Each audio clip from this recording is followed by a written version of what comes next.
If there's one thing I'm doing in 2019, it's to continue to destigmatize talking about grief, death, and cancer.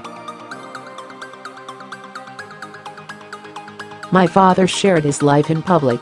I shared in death. When Meghan McCain shared those words on Twitter, it was much more than a New Year's resolution.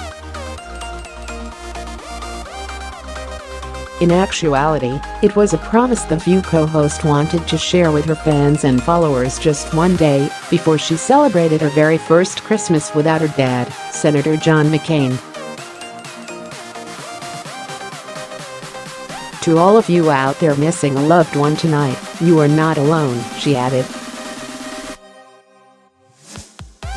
I'm alongside you, sending strength. That strength has been visible for the past 6 months as Meghan has tried to get back to normal, whatever that normal may be, after the Arizona senator passed away from brain cancer at 81.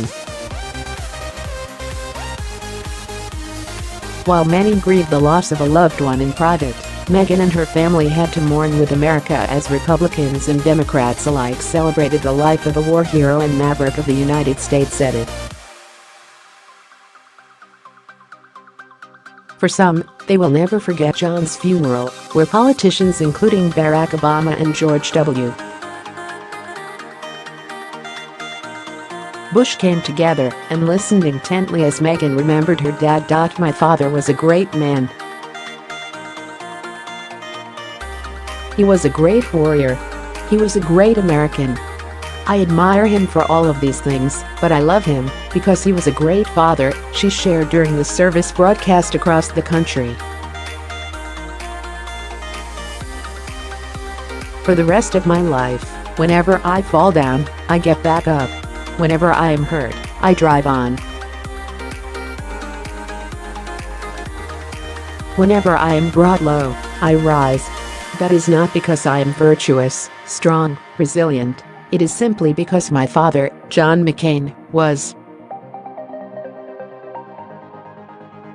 Over the past 6 months, Meghan has certainly made her father proud as she returned to work at The View, where she brings her voice to the panel. That includes Whoopi Goldberg, Abby Huntsman, Joy Behar and Sunny Hostin.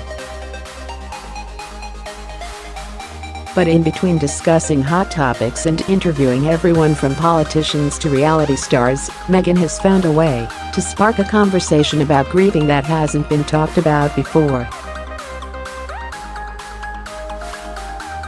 When looking on Meghan's social media pages, you will likely find throwback photos with her family. What comes next are honest, candid, real feelings that many can relate to when going through the grieving process.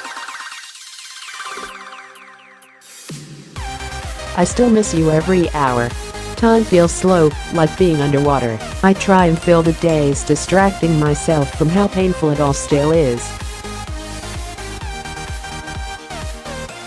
I cannot believe how intense it all still feels. Isn't it supposed to start easing up by now? It hasn't, Meghan wrote on Instagram 139 days after her father's passing.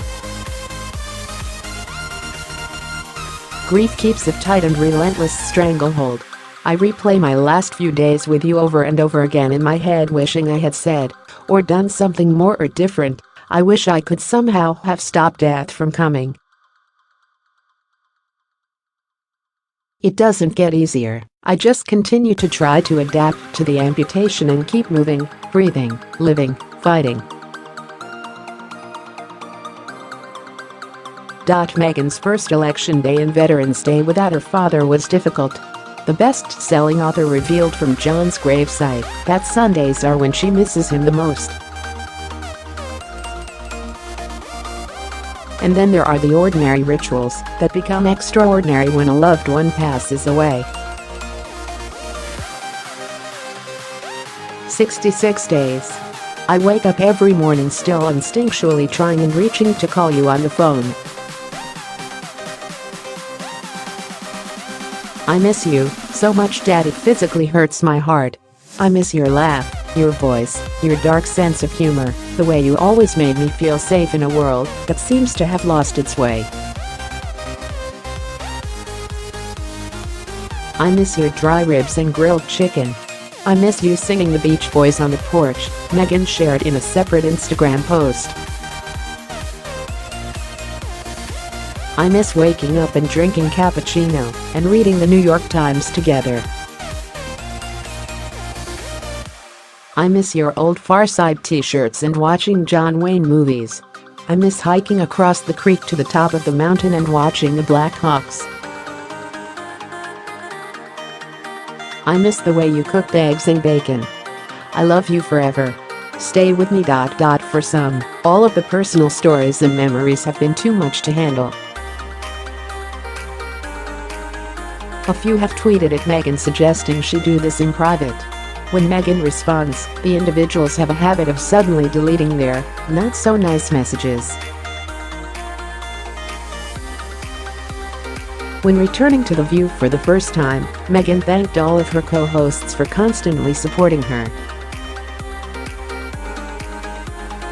She also gave credit to Joe Biden, Joe Lieberman and her faith for keeping her mentally strong. God is real, I wouldn't be here without my faith, she shared from the New York City studio. But perhaps her open and honest messages about grief are the ultimate signs of strength her father instilled in her for 34 special years. He made me this tough, so I would survive this, Meghan shared on The View. Some men raise their daughters to be seen and not heard. They raise their daughters not to speak out. Raise strong women, she continued.